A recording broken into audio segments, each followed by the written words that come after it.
जिस तरीके से इस बार एक भयावह परिस्थिति हम लोगों के राज्य के कई जिलों में देखने को मिली है, ये पिछले बीते कई दशकों से ज़्यादा भयावह है।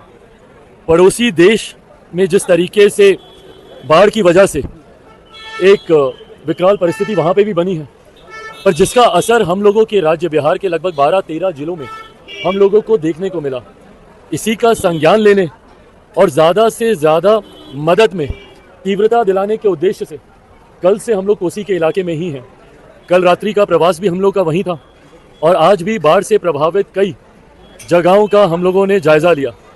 पहली प्राथमिकता तो ये थी कि जब पानी का स्तर एकदम से बढ़ा, जब बांध खोले गए और एकदम से जब पानी अलग अलग जिलों में घुसने लगा हम लोगों के यहाँ, तो पहली प्राथमिकता इवैक्यूएशन की थी कि जल्द से जल्द ज़्यादा से ज़्यादा लोगों को बचाया जा सके। उस भूमिका को निभाने के बाद अभी की प्राथमिकता उनको रिलीफ देने की है। कम्युनिटी किचन के माध्यम से उन लोगों को खाने में कठिनाई ना हो, पन्नी ज़्यादा से ज़्यादा वितरित करवाई जा सके, वैकल्पिक व्यवस्था रहने की कराई जा सके, ये अभी प्राथमिकता है। आने वाले 1-2 दिनों के बाद अब प्राथमिकता, क्योंकि धीरे धीरे अब जल स्तर कम होता जा रहा है, अब प्राथमिकता हम लोगों की बन जाएगी कि जो मलबा है, जो कीचड़ है, उसको कैसे साफ किया जा सके। कोई मवेशी जिसकी मृत्यु हो गई है, उसकी वजह से कोई महामारी ना फैले, कोई बीमारी ना फैले, साफ सफाई पुनर्वास का कार्य शुरू होगा।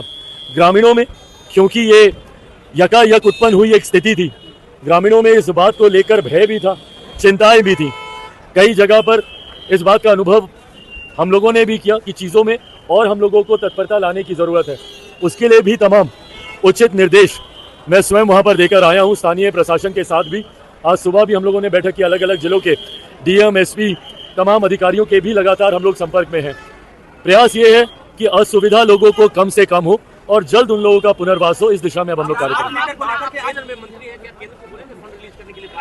भाई, प्रधानमंत्री आदरणीय नरेंद्र मोदी जी स्वयं इस विषय की मॉनिटरिंग कर रहे हैं, ये चिंता उनको स्वयं है।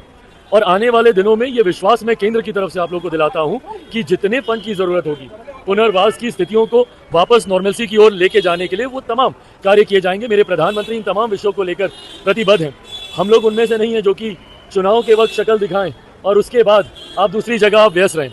भाई, चिंता हम लोग को इस बात की भी है ना कि एक ऐसी राष्ट्रीय पार्टी जो कि लंबे समय तक बिहार में सत्ता में जिसने रहने का काम किया, उनके बड़े नेताओं के लिए आज हरियाणा के चुनाव ज़्यादा महत्वपूर्ण है। राहुल जी हो या उनके बड़े नेता हो, बिहार कब आएंगे? चुनाव के वक्त आएंगे। पर आज जब बिहार के लोग यहाँ पे परेशान हैं, ऐसे में वो लोग ना शक्ल दिखाना ज़रूरी समझते हैं, ना कोई प्रतिनिधि मंडल भेजना ज़रूरी समझते हैं। और विपक्ष के कई ऐसे नेता हैं जो विदेशों में भी घूम रहे हैं। ऐसे में पूरी जिम्मेदारी के साथ राज्य सरकार और हमारी केंद्र की सरकार तत्परता के साथ लगी है ताकि ग्रामीणों को कम से कम असुविधा हो। साथ ही में आने वाले दिनों में लोक जनशक्ति पार्टी रामविलास बिहार फर्स्ट, बिहारी फर्स्ट के माध्यम से हमेशा हम लोगों ने इसके स्थायी समाधान की चर्चा की है।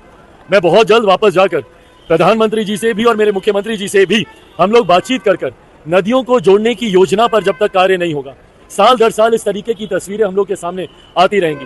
बिहार फर्स्ट, बिहारी फर्स्ट की सबसे ज्यादा महत्वाकांक्षी और सबसे ज्यादा प्रमुख योजनाओं में से एक नदियों को जोड़ने की योजना है, जिससे बाढ़ सुखाड़ के साथ साथ सिंचाई की समस्या का भी एक स्थायी समाधान निकलेगा। इस पर भी आने वाले दिनों में हमारी सरकार कार्य करेगी।